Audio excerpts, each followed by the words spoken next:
ሰው ሳያውቀኝ ቀድሞ ያወቀኝ አትፍራ ልጄ የኔ ነህ ያለኝ ውስጤን ልቤን የጣልኩበት እግዚአብሔር ነው ያኔ በመከራ የደገፈኝ ሳለቅስ እንባዬን ያበሰለኝ የቀኖች አምላክ እግዚአብሔር አባቴ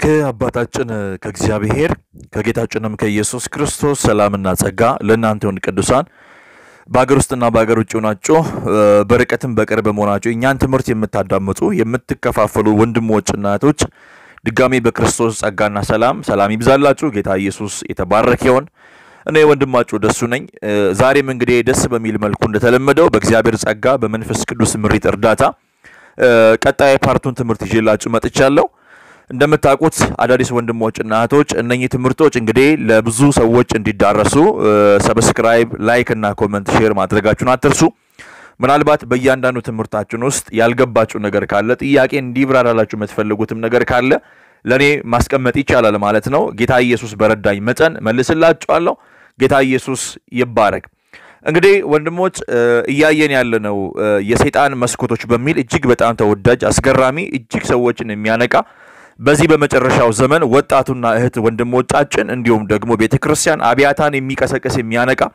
እርስ በርሳችን ከምንጣላበት እርስ በርሳችን ከምንለያይበት ነፃ ሊያወጣ ሊገላግለ ሊያሳርፈን የሚችል ወንድሞቻችን እንዴት አድርገን ማቀፍና ማስመለጥ እኛንም ደግሞ ሰይጣን እንዳይተናኮለን እንዴት አድርገን መከላከል የምንችልባቸውን የእግዚአብሔርን ቃል መሳሪያ እየተሸከመን ያለ ነው ጌታ ኢየሱስ ይባረክ ዛሬ እንግዲህ በክፍል 5 ላይ የምንመለከተው ስለ ጠላት ኢላማ ነው ዛሬም ለጠላት ኢላማ ወይንም የሰይጣን መስኮት አንዱ ምንድነው ክስ ነው በሚል መጽሐፍ ቅዱስን እስኪ አብረን እናያለን ወንድሞች ክስ ምንድነው ወይንም እከሌን ሲከሰው ምን ይፈጠራል አንድ የዳነ ወንድማችን አንድ የዳነውን ወንድም ቢከሰው በመካከላቸው ክስና ተከሳሹ በመካከላቸው ምንድነው የሚፈጠረው ምንድነው የሚሆነው አንዱ አገልጋይ ሌላውን አገልጋይ ሲከሰው የሚፈጠረው ነገር ምንድነው በላይ በሰማይ አንዲት ቤተክርስቲያን የራሷን ህዝብ ስትከስና ራስን በራስ ወይንም ሰው የራስን ስጋ እንደመልሰው እንደገና በራስ ስጋ ላይ ክስ ሲያመጣ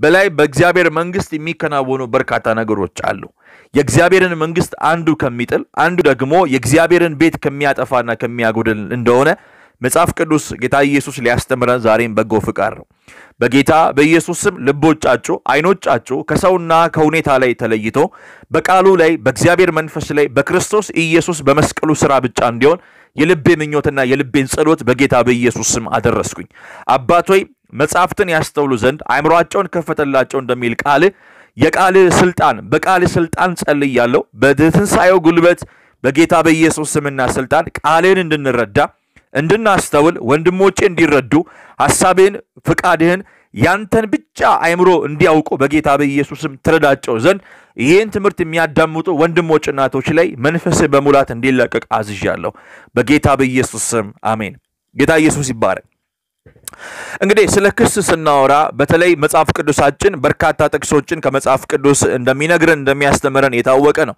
በተለይ ከብሉይ ኪዳንም ሊሆን ይችላል ከአዲስ ኪዳን እጅግ የሚገርሙ የእግዚአብሔር ቃል የሚደግፉ ነገሮች አሉ በተለይ ከክስ ጋር በተገናኘ ዛሬ ባለማችን ላይ ወንድምን በሚከስበት ሰዓት ላይ ይሄ ከነሱ ጀርባ ያለውን ኃይልና ክንድ ማን እንደሆነ በማወቅ የጠላትን ሥራ የሰይጣንን ሥራ የጠላትን መስኮት እንዴት አድርገን መስጋት እንዳለብን መቼም ሰይጣን በር አንኳክቶ እንደ ጌታ ኢየሱስ በር አንኳክቶ እንደማይገባ ሰይጣን በር አስፈቅዶ ሳይሆን በመስኮትና በመስኮት ብቻ እንደሆነ ጫዋታው አውቀን በራችንን ሳይሆን እንደገና ደግሞ መስኮታችንን ጨምር በሱ ላይ በመስጋት የጠላትን ዓላማና አጀንዳ ሊያስተናግዱ የሚችሉ በእኛ ውስጥ ያሉ ብልቶችና መሳሪያዎቻችን የሆኑ እንደ ፍላጎት አይነት ባህሪ ወይንም እንደ ስሜት ያለ ሆርሞኖቻችን እንደ አይምሮ ያለ የኛ ኮምፒውተር የሚመስል ዕቃዎቻችንን ጨምር ልንጠብቅ ከጠላት መስኮት ጥንቃቄ ልናደርግ በጣም ያስፈልጋል ኢየሱስ ለዘላለም ያድናል ራእይ ምዕራፍ 12 ቁጥር 10 የእግዚአብሔር ቃል ሲናገር እንዲላል ከዚህ በኋላ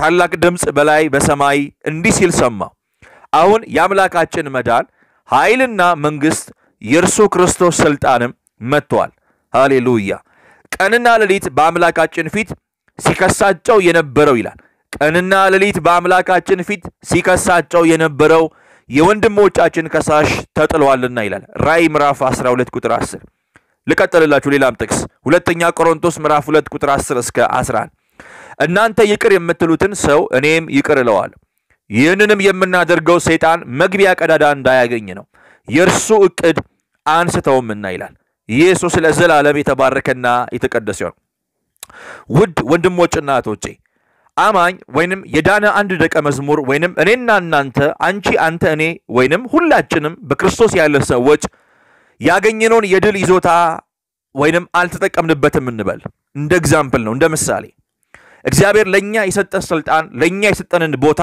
ባለማወቅ አልሰራንበትም እንበል የቀረቡለትን መንፈሳዊ መከላከያዎች መጠቀምን ችላ ብሏል እንበል አንድ ክርስቲያን ወይንም አንድ ደቀ መዝሙር አማኙ ወይንም አንድ ክርስቲያን ኃጢአት ሰራ ብንልና ወይንም ብንበል ከዚያ ምንድነው የሚፈጠረው እስኪ ይሄን ነገር በደንብ ላብራራላችሁ በጣም ፈልጋለሁ አንድ የዳነ ክርስቲያን ወይ አንተ ወይ አንቺ ወይ እኔ ወይ ሁላችንም ልንሆን እንችላለን እግዚአብሔር በእኛ ውስጥ ያስቀመጠውን ትልቅ የእግዚአብሔር ስልጣን ባለማወቅ አልተጠቀምንበትም እንበል ጠላት እኛን አሳሰተና ሰይጣን ወይንም እኛን ሸወደና እንደጀመርነው ርዕስ የጠላት መስኮት በመግባት ጠላት የኛን አይምሮ ተቆጣጠረና ኃጢአት ሰራን ወይንም ደካም ውስጥ ገባን መተላለፍ ውስጥ ገባን እንበል ሰይጣን አንድ ሰው ወደ ኃጢአት ከመራ በኋላ እዚያው ጣጣውን እንዲጨርስ ትቶት እንደማይሄድ መጽሐፍ ቅዱስ ደጋግመው ለክርስቲያኖች ማሳወቅ በጣም ይፈልጋል በደም አድርጋችሁ ስሙ እኔና እናንተን ጠላት ምናልባት እኛ በማናቀበት መንገድ ቢጠቀምብን እኛ ሳናስበው አንደበታችንን አይምሮቻችንን ፍቃድ ስሜታችንን ከተጠቀመበት በኋላ እኛን ኃጢአት ካሰራን በኋላ ማኖ ካስነካን በኋላ እንደገና ስቆና ጨፍሮ እስከስታ መጥቶብን አራግቦብን እንደገና ጥሎን አይሄድም የሚገርማችሁ ነገር ሌላ ደግሞ ሐሳብና አጀንዳ አለው ሰይጣን እግዚአብሔር ለዘላለም ይገስጸው የሚገርማችሁ ነገር የሚሆነው ግን እንደዚህ አይደለም ሰይጣን አመፀኛው ክርስቲያን ድርብ ሽንፈት እንዲያገኘው ለማስመሰል ወይንም እንዲችል የሚጠቀምበት አንድ ስልት አለው በተለይ ይሄ ስልት ያለው ዘካርያስ ምዕራፍ 3 ቁጥር 1 እስከ 7 ውስጥ ይገኛል እንግዲህ በመጽሐፍ ቅዱሳችን ላይ ዘካርያስ ምዕራፍ 3 ቁጥር 1 እስከ 7 የእግዚአብሔር ቃል ሲናገር እንዲህ ይላል እርሱም ሊቀ ካህኑ ኢያሱን በእግዚአብሔር መልአክ ፊት ቆሞ ሰይጣንም ሊከሰው በስተቀኙ ቆሞ አሳየኝ እግዚአብሔርም ሰይጣንን አንተ ሰይጣን እግዚአብሔር ይገስጽ ኢየሩሳሌምን የመረጠ እግዚአብሔር ይገስጽ ይህ ሰው ከእሳት የተነጠቀ ትንታግ አይደለምን አለው ኢያሱም ያደፈ ልብስ ለብሶ ከመልአኩ ፊት ቆሞ ነበር መልአኩም ከፊቱ ቆመው የነበሩትን ያደፉ ልብሶቹን አውልቁለት አላቸው ኢያሱንም እነሆ ኃጢአትን ካንተ አስወግጃለሁ ጥሩ ልብስም አለብስሃለሁ አለው እኔም ንጹህ ጥቅምጥም በራሱ ላይ አደረኩለት አልኩ የእግዚአብሔርን መልአክ ባጠገቡ ቆሞ ያለ ንጹህ ጥምጥም በራሱ ላይ አደረጉለት ልብስም አለበሱት የእግዚአብሔር መልአክ ለኢያሱ ይህን ማስጠንቀቂያ ሰጠው እግዚአብሔር ጸባዖት እንዲላል በመንገዴ ብትሄድ ትእዛዜንም ብትጠብቅ ቤቴን ታኖራለህ ወይንም ታስተዳድራለህ በአደባባዮችም ላይ ኃላፊ ትሆናለህ በዚህ በቆሙት መካከል ቦታ እሰጣለሁ ይለዋል ኢየሱስ ለዘላለም ያድናል ተመልከቱ የሰይጣን ኢላማ የሰውየውን ልቡና ህሊናው ላይ እንደነበረ ኃጢአት ብቻ ሰርቶ ሰውየውን እንደማይተው ነገር ግን ቀጣይነት ጀምር ልቡና ህሊናውን ጨምር ሰብሮና የሚገርማችሁ ነገር ከእግዚአብሔር ሐሳብ ገንጥሎ ሽባ አድርጎ ሁለተኛ እንዳይነሳ ድጋሜ ሰው እንዳይሆን ድጋሜ አገልጋይ እንዳይሆን ድጋሜ ክርስቲያን ሆኖ ወደ እግዚአብሔር ቤት ወደ ቸርች ሁሉ ጭምር እንዳይመጣ ቀና ብሎ የእግዚአብሔርን መጽሐፍ ቅዱስ እንኳን እንዳያስበው በእጁም እንዳይነካው እንደረከሰ አድርጎ ህሊናና ስሜት ፍላጎቱን እንዳለ ይጫወትበታል ሰይጣን እግዚአብሔር ለዘላለም ይገስጸው ተመልከቱ ወንድሞች ይህ ትዕይንት ይሄ ድራማ እየተካሄደ ያለው ባለፉት 3 ትምህርቶች ካየነው በተለይ መልኩ በሰማይ እንደሆነ መጽሐፍ ቅዱስ ያስተምረናል መቼቱ የፍርድ ቤት ነው ዳኛው እግዚአብሔር ነው ተከሳሹ ደግሞ ሊቀ ካህናቱ ማን ነው ኢያሱ ነው ኢያሱን በወንጀለኝነት ሊያስፈርድበት የሚጥረው አቃቢ ህግ ደግሞ ማን ነው ሰይጣን ነው እግዚአብሔር ጭንቅላቱን ይምታው ኢየሱስ ጌታ ነው ዛሬ ብዙ ወንድሞቻችሁ ምናልባት ይሄን ቃል እየሰማችሁ ጠላት እናንተን ከሚከስበት አይምሮአችሁን ካደቀቀበት መንፈሳችሁን ከሰበረበት ልባችሁን እናንተ ከወደቀበት ነገር እግዚአብሔር ሊያነሳችሁ ጊዜው እንደሆነ እኔ ይሰማኛል ኢየሱስ ለዘላለም ያድናል ቤተክርስቲያን ላይ አብያተ ክርስቲያን ላይ ወንድሞች እህቶች ላይ በእያንዳንዱ አገልጋዮች ጀርባ ያለው የጠላት እጆች በሙሉ ለዘላለም ደቀው እንዲቀሩ ይሄን ቃል ባካችሁ ለሰዎች ሼር አድርጉላቸው ጌታ ኢየሱስ ይባረክ ሰይጣን ለጉዳዩ በቂ ማስረጃ አለው። በጣም የሚገርመው ደግሞ እሱ ነው። ሁልጊዜም ንጹህ መልበስ የነበረበት ሊቀ ካህኑ ኢያሱ ዛሬ እድፋም ልብስ ለብሶ ቁጭ አድርጎታል ሰይጣን። ነቢዩ ዘካርያስ ይህንን ራእይ የተመለከተው የእስራኤል ሕዝብ በእግዚአብሔር ፊት ኃጢአት በሰሩበት ጊዜና ወቅት ነበር። ሕዝቡ ከባቢሎን ምርኮ ወደ ምድራቸው በተመልሰዋል። በዛን ወቅት ላይ እግዚአብሔርን እንደሚታዘዙና እንደማያገለግሉትም ደግሞ የሚጠበቅ ምን አለ ተስፋ ነበር በዛን ታይም። የሚያሳዝነው ግን ከጥፋታቸው አልተመለሱም የእግዚአብሔር ሰዎች ወይንም እስራኤሎች። የእዝራንና የነህምያን መጽሐፍትን ሆነ የዘካርያስን የሐጌንና የሚልክያስን ትንቢቶች ስታነቡ ወንድሞችና ቅዱሳን አይሁዳውያን ወይንም ደግሞ እስራኤላውያን ወይንም ዕብራውያኖች ወንዶች ሚስቶቻቸውን እየፈቱ አሕዛብ ሴቶችን ሲያገቡ አይሁዳውያኑ ለባለሀብቶች ከመጠን ባለፈ ወለድ ለወንድሞቻቸው ገንዘብ ሲያበድሩና ካህናቱ እንኳን ምርጡን መስዋዕት ለራሳቸው በማስቀረት እግዚአብሔርን ሲዘርፉ እንደነበረ መጽሐፍ ቅዱስ በጣም ይነግራቸዋል። በጣም የሚገርም ታሪክ ነው።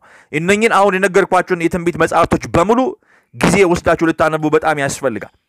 ይህን የኢያሱ ልብስ ተክህኖ ለምን እንዳዳደፈ ወይንም ለምን እንደቆሸሸ መጽሐፍ ቅዱስ በግልጽ ነው የሚያስቀምጠው። የቱ ጋር ተገናኝተው ነው ሰይጣንና ኢያሱ እንደገና ደግሞ ለክስ የቀረቡት ብላችሁ ጥያቄ መጠየቅ አለባችሁ። መጽሐፉ የሚናገረው ዘካርያስ ምዕራፍ 1 እስከ ቁጥር 3 እና 4 ድረስ ስታነቡ የታላቁ ሊቀ ካህን ኢያሱ የእድፋማ ልብስ መልበሱን እንጂ ሰይጣን የቱ ጋር አግኝቶት እንዳለበሰው እዛ ጋር የሚናገረው ታሪክ የለም። የተገናኙበት በምን ተገናኝተው ቤቱ ጋር ገብቶ እንዴት አድርጎ አገኘው የሚለው ታሪክ ዝርዝር የለም። ይሄንን የምታገኙት ቅድም በነገርኳችሁ በእነኚህ በመጽሐፍቶች ላይ ብቻ ነው። የእዝራ መጽሐፍ፣ የነህምያ መጽሐፍ አያችሁ፣ የዘካርያስ የሐጌና የሚልክያስን ትንቢት ስታነቡ አይሁዳኖች ታሪክ እንዳላቸው ከዛ በፊት የነበረ ትልቅ ስትራቴጂ ሂስቶሪካል ባክግራውንድ እንዳለ መጽሐፍ ቅዱስ ያስረዳል። ይሄን ካላነበባችሁ ይሄን ቃል ልትረዱት ብዙም አትችሉ። ልቀጥልላችሁ። ጌታ ኢየሱስ ጌታ ነው። በጣም ነው የሚገርመው። ይኸውላችሁ የኢያሱ ልብ ተክህኖ ለምን እንዳደፈ መጽሐፍ ቅዱስ በጣም ያብራራል። ኢያሱ ሕዝቡን በእግዚአብሔር ፊት የሚወክል ሲሆን ሕዝቡ ደግሞ ኃጢአተኞች ናቸው። ኃጢአተኝነታቸውን የሚያውቀው ደግሞ ሰይጣን እስራኤል እንዲፈረድባት ክሱን ለእግዚአብሔር እያቀረበ ነው ያለው።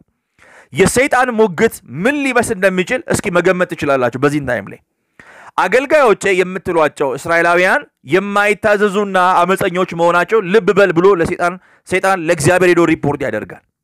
መታዘዝን እንዲማሩ ወደ ባቢሎን በማስመረክ ቀጣቸው። አሁን በመልካምነት ወደ ምድራቸው ደግሞ መለስካቸው። ገና እንደገና ግን እያመጹብህ ነው በማለት ድጋሜ ስለ ህዝቡ ኃጢአት ሰይጣን እየሄደ የሚገርማችሁ ነገር ለእግዚአብሔር ሁሌ ሪፖርት ያቀርባል። ይሄ ምዕራፍ የሚናገረው ስለሱ ታሪክ ነው። ሁሌ ሪፖርት ያቀርባል። አሁን በመልካምነት እንዲያደረክላቸው ትላንትና ቀጣቸው፣ በባቢሎን ምርኮ እንዲገረፍካቸው የሚገርም ነው። ግን አሁንም አልተመለሱ። ትላንትና 3-2 ይቅር አልካቸው፣ ግን ዛሬም ደግሞ እንደገና ይበድሉሃል እያለ የሰዎችን ኃጢአት የእስራኤልን በደል መተላለፍ ክሱን ፋይሉን እውነቱን ይዞ ለእግዚአብሔር ሁሌ ይናገራል። በደም አስተውሉ። በጣም የሚገርመው ነገር አንተም እንደምትለው ቅዱስና ፍትሃዊ ከሆንክ በእስራኤል ላይ መፍረድ አለብህ እያለ እግዚአብሔርን ምን ያደርገዋል? ያነሳሰዋል። ሁልጊዜ ማለት ነው። እኔ በጣም የሚገርመኝ እሱ ነው። በዚህ የፍርድ ሂደት ወቅት ኢያሱ ምን እየተሰማው የነበረ እንደሚመስላችሁ እናንተ ማወቅ አለባችሁ። ልቡ እንደሚሰበርና ህሊናው እንደሚቆስል ጥርጥር ምንም ነገር የለውም።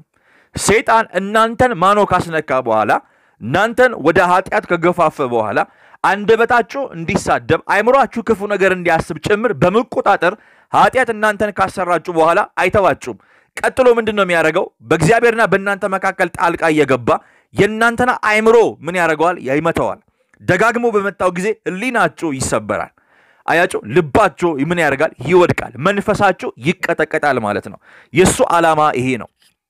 አያችሁ፣ ከክሱ ጀርባ ሌላ ስትራቴጂ ጠላት አለው። በጣም የሚገርም ነው። ተከታተሉ ከኔ ጋር።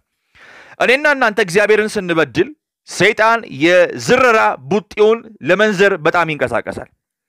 ልባችንና ህሊናችን ላይ ጥቃት ይሰነዝራል። ለመሆኑ ክርስቲያን ነን ነው የምትሉት ሲል እንደገና ይጠይቃቸዋል። ሁልጊዜ አንተ አሁን ክርስቲያን ነህ? አንቺ አሁን እውነት የዳንሽ የእግዚአብሔር ልጅ ነሽ? አንተ አሁን አገልጋይ ነህ? አንተ አሁን ነብይ ነህ ወይ? አንተ አሁን ሐዋርያ ነህ? አንተ አሁን ፓስተር ነህ እንደ እያለ ሁልጊዜ ቀንና ማታ እረፍት ይሰጣቸዋል። ህሊናችሁን ያደመዋል። ደጋግሞ በቁስል ይመጣዋል። ደጋግሞ ህሊናችሁን በቸነፈር ይወቅሰዋል። ህሊናችሁ መድማት ይጀምራል። እናንተን ብሎ ክርስቲያን እያለ ሁሉ ጊዜ መፎገር ይጀምራል ጠላት። ሰይጣን ምን አይነት ተንኮለኛና ምህረት የለሽ እንደሆነ ማወቅ አለባችሁ። ኃጢአት ከመስራታችን በፊት ይጭን ብታደርጉ እኮ ምንም አትሆኑም እያለ ነው የሚፈትናችሁ። ኃጢአት ካደረግን በኋላ ግን እንዲሁማ በጭራሽ አታመልጡትም ሲል እንደገና ምን ያደርጋቸዋል? በሩን ይዘጋባቸዋል። በደም ተመልከቱ ወንድሞችና ቅዱሳን። ሰይጣን ስለ እግዚአብሔር ሲነግራችሁ በጣም ነው የሚዋሸው። ይሄን ከዘፍጥረት ምዕራፍ 3 መማር በጣም ትችላላችሁ። አዳምና ሔዋን ጋር ሲመጣ የመጀመሪያው የመጣው ሔዋን ጋር ስለነበረ ሰይጣን ሔዋን ጋር በመጣበት ወቅት ላይ ስለ እግዚአብሔር የነገራት ነገር ትክክል አልነበረም። በተቃራኒው ግን የሚገርመው የናንተን ጉዳይ ለእግዚአብሔር ግን ሲናገር ወዲያው እውነት ሆኖ ነው የሚናገረው። ይሄው ምን ማለት ነው? የናንተን የእግዚአብሔርን ሐሳብ ለናንተ ሲነግራችሁ ሲያስተዋውቃችሁ ዋሽቶ የእግዚአብሔርን ሐሳብ ይነግራችኋል። እግዚአብሔር ያለውን ነገር ቀንሶ ወይ ጨምሮበት ለናንተ ወይ ላንተ ላንቺ ለሁላችንም ሰይጣን ሁሉ ጊዜ ይናገራል። ነገር ግን የኛን ነገር ደግሞ ለእግዚአብሔር ሲናገር እውነቱን ነው የሚናገረው። ለምን ይመስላችኋል? ይሄን ጥያቄ በጣም ማሰብ መቻል አለባችሁ። በጣም ነው የሚገርም።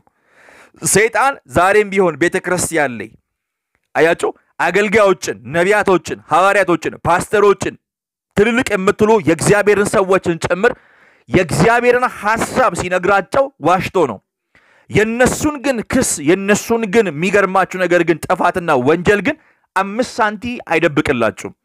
ዶልቼ ጥሩምብሉ አይደብቅልሽም። ሁሉን ነገር ዘግዝኮ ነው የሚናገረው ሄዶ እውነቱን።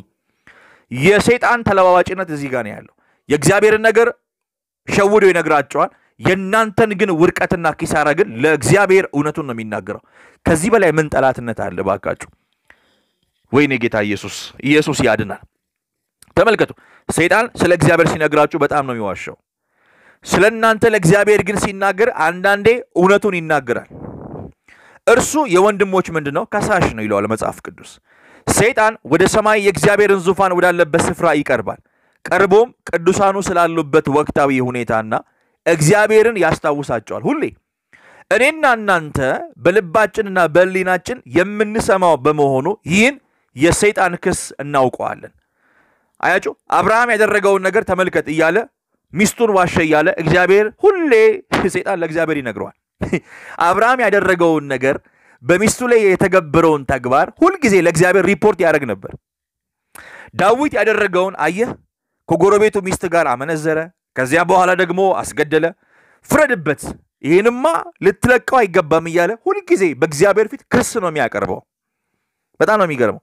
እያደመጥክ ነው እግዚአብሔር አይደለም? ጴጥሮስ እየተራገመ እኮ ነው፣ እየማለ 3 ጊዜ እኮ ክዶሃል፣ እንዲህ አድርጓል በማለት ሁሉ ጊዜ ነው ሪፖርት ያደርግ የነበረው። በሰይጣን ክስና በመንፈስ ቅዱስ ወቀሳ መካከል ግን ያለውን ልዩነት ማወቅ ግን አለባችሁ ወንድሞች ቅዱሳን። ሰይጣን እኛን ሲከሰንና መንፈስ ቅዱስ እኛን ሲወቅሰን በጣም ልዩነት አለው።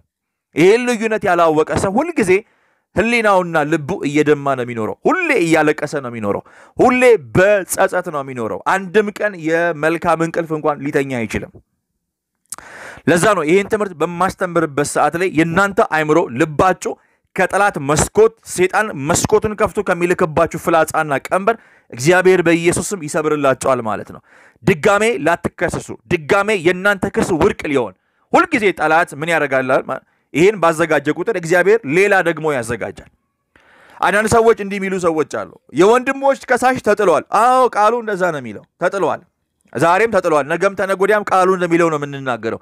የወንድሞች ከሳሽ ምን ብሏል? ተጥሏል ነው የሚለው። ነገር ግን ዛሬም ጭምር የናንተና የኛ አይምሮ በክስ ውስጥ ያለን ሰዎች በርካታ ሰዎች አለን። እኛ ኃጢአት ባደረግን ቁጥር ያለነው በዚህ በተበላሽ ዓለም ነውና ኃጢአት በሰራን ቁጥር ከኃጢአቱ ጀርባ ክስ እንዳለ ግን ክርስቲያን ማወቅ አለበት። ስለዚህ በኃጢአት ላይ ኃጢአት መጨመር ሳይሆን ለዘላለም ኃጢአት እንዳንሰራ ወደሚያደርገን ወደ እግዚአብሔር ቀኝ ዙፋን ወደ ጸጋው ጉልበት ግን መቅረብ እንድንችል መጀመሪያ የጠላትን መንገድ ልንዘጋበት በጣም ያስፈልጋል። ሰይጣን እኛን ሊጎዳ በሚችልበት መንገድ መቼም ቅድም ብያቸዋለሁ፣ ጌታ ኢየሱስ ብቻ ነው በር ላይ ቆሞ በሩን አንኳኩቶ በር አስከፍቶ ከተከፈተለት የሚገባው። ኢየሱስ ጨዋ አምላክ ነው። ለምሳሌ ደጅ ቆሜ አንኳኳለሁ አለ ጌታ ኢየሱስ። ማንም በሩን ቢከፍትልኝ ከእርሱ ጋር ምን እላለሁ? እገባለሁ አለ። እና እራት እበላለሁ አለ። እራት የበላ ሰው ደግሞ እራት በልቶ አይሄድም እና በዛው ያድራል። ኢየሱስ ከእናንተ ጋር አብሮ ለመኖር እናንተም ከእሱ ጋር እንድትኖሩ ነው ሕይወቱን አሳልፎ የሰጠው። ስሙ ይባረክ። ነገር ግን የሚገርማችሁ ነገር እናንተ መኳንንቶች በሮቻችሁን ክፈቱ እንዳለ የክብርም ንጉሥ የክብርም ጌታ ይግባ እንደሚል መጽሐፍ ቅዱስ ጌታ ኢየሱስ የእናንተን ልብ ነው መጀመሪያ የሚያንኳኳው። ዘልቆ በአንዴ አይገባም። እንደ ወንበዴ እንደ ዱርዬና ሌባ ነፍሰ ገዳይ እግዚአብሔር በሩን ሰብሮ አይገባም።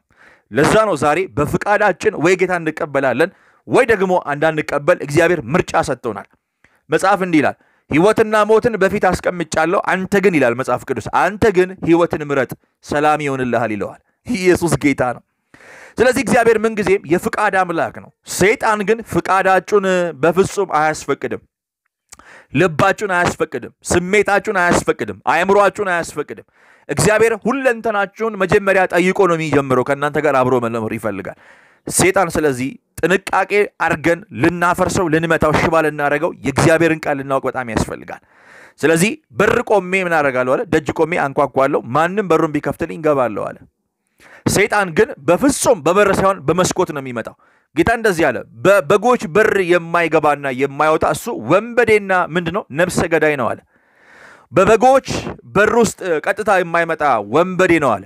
ነገር ግን በመስኮትና በመስኮት ብቻ ጨዋታው የሆነ ሰው እረኛ አይደለም እሱ። እና ምንድነው እሱ? ነፍሰ ገዳይ ነው እሱ። ምንድነው? ሌባ ነው ይለዋል።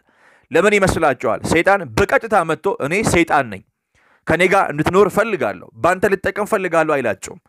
ምክንያቱም እናንተ እሺ እንደማትሉ ስለሚያውቅ። አያችሁ፣ ነፍሳችሁ የእግዚአብሔርን ማዳን ስለምታውቅ፣ ነፍሳችሁ የእግዚአብሔርን ፍላጎት ስለምታውቅ፣ እሺ ስለማትሉት ይህን ስለሚያውቅ ሁልጊዜ እግዚአብሔር ያለውን ነገር ሸውዶ በሌላ መልኩ ነው የሚመጣላችሁ። ሔዋን ጋር እንደመጣ አንተም ጋር አንቺም ጋር ዛሬ ይመጣል። ይሄ የማይቀር ጉዳይ ነው። በመጣ ጊዜ ግን ሽንገላውን ለመቃወም አያችሁ፣ ነቀፌታውን ለመቃወም የሱን ክስ ባዶ ዜሮ አድርገን እንደ እግዚአብሔር ቃል ዜሮ ለማስቀረት ይህን የጠላት መስኮት የሚለውን የሰይጣን መስኮት የሚለውን ትምህርት ለወንድሞቻችሁ ለምታውቁት ሰው ሼር በማድረግ ወገኖቼ በጣም መማር መቻል አለብን። ጌታ ኢየሱስ ክርስቶስ የተባረከና የተቀደሰ ይሁን። ስለዚህ ምን ማለት ነው? የእግዚአብሔር መንፈስ ሲወቅሳችሁ የእግዚአብሔርን ቃል በፍቅር እየተጠቀመ ከሰማይ አባታችሁ ጋር ያላችሁን ህብረት እንደገና ማደስ ነው የሚፈልገው። የእግዚአብሔር መንፈስ ክርስቲያኖችን ሲወቅሰን ድጋሜ ከእግዚአብሔር አባታችን ጋር እንድንታረቅ እንደ እግዚአብሔር ቃል ነው እኛን የሚከሰን። እንደ እግዚአብሔር ቃል ነው እኛን እንደገና ከፍ የሚያደርገን። ከወደቅንበት ወደማንወድቅበት፣ ከጠፋንበት ወደማንጠፋበት፣ ከሳትንበት ወደማንስትበት እግዚአብሔር ፊት ለፊት የእኛን ባዶነት የእኛን ስህተት እያሳየ የእግዚአብሔር መንፈስ ድጋሜ እንድንታረቅ ድጋሜ በሚገርማችሁ ክብር እኛ በማናውቀው ጭምር በመቃተት ይለዋል። እኛ መጸለይ ባልቻልንበት ወቅት እሱ ግን ለእኛ እየጸለየ ወደ እግዚአብሔር ኃይል ያስገባናል። ስሙ ለዘላለም የተባረከና የተቀደሰ ይሁን። ወንድሞች ዛሬ በብዙ አቅጣጫ ማን ነክታችሁ ህሊናችሁ የሚወቅሳችሁ ውስጣችሁ ላይ በጣም የብዙ ቁጭት ያለ ውስጣችሁ እየደማ ህሊናችሁ እየደማ አያችሁ፣ ሰይጣን ደጋግሞ እናንተም ብሎ እንዲህ አንቺም ብሎ እንዲህ አንተም ብሎ አገልጋይ አንተም ብሎ ነብይ እያለ ጠላት በሰው በጓደኛ በስራ ቦታ በውስጥና በውጭ የሚከሳችሁ ሰዎች ዛሬም የእግዚአብሔር መንፈስ እናንተን ወደ እናንተ እግዚአብሔር ፊት ሊያቀርባችሁ በጣም ይፈልጋል። ሰይጣን ከሚከሳችሁ ክስ ወጣችሁ፣ ከለቅሶና ከመነፋረቅ ህይወት ወጣችሁ ወደ እግዚአብሔር ሐሳብ እንድትቀርቡ በጌታ በኢየሱስም የእግዚአብሔር ኃይል አሁን በእናንተ ላይ ይመጣል። ይህን ቃል ስትሰሙ ጠላት ከእናንተ ላይ ዞር ይላል። ልባችሁን አይምሯችሁን እንደገና መልቀቅ ይጀምራል። ስፍራውን መልቀቅ ይጀምራል። የእግዚአብሔርን ቤተ መቅደስ የሆነውን አይምሯችሁን፣ ስጋችሁን፣ አይምሮ፣ ልባችሁን፣ ስሜት፣ ፍላጎታችሁን እየለቀቀ በመሄድ ወደ እግዚአብሔር ሐሳብ ያስገባችኋል። ማሹካቴ ካያና ማንታ እግዚአብሔር ለዘላለም ያድናል። ጌታ ኢየሱስ ክርስቶስ ይባረክ።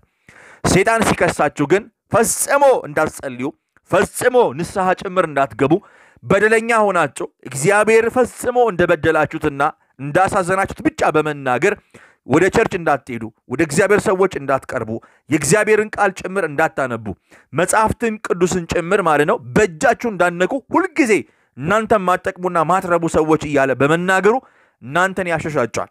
ከዛ በኋላ በሚገርማችሁ ክብር ወደ እግዚአብሔር መንግስት ሳይሆን ወደ ራሱ መንግስት ያስገባቸውና ወደማትመለሱበት ገሃነም ይዟችሁ ይሄዳል። የጠላት ሥራ ይሄ ነው። አዳም ኃጢአት ሰራ፣ ኃጢአት በደለ፣ እግዚአብሔርን አስከፋው፣ እግዚአብሔርን ሕግ ተላለፈ፣ ተደበቀ፣ ተሸሸገ፣ ከእግዚአብሔር ሐሳብ ሮጠ። እግዚአብሔር ግን ፈልጎ አገኘው። በብሉይ ኪዳን ዘመን አንድ ሰው ኃጢአት ሲሰራ የሚገርማችሁ ነገር እግዚአብሔር እየሮጠ ሰውየውን ይይዘዋል። ምክንያቱም ሰውየው በእግዚአብሔር ፊት መቆም አይችልም።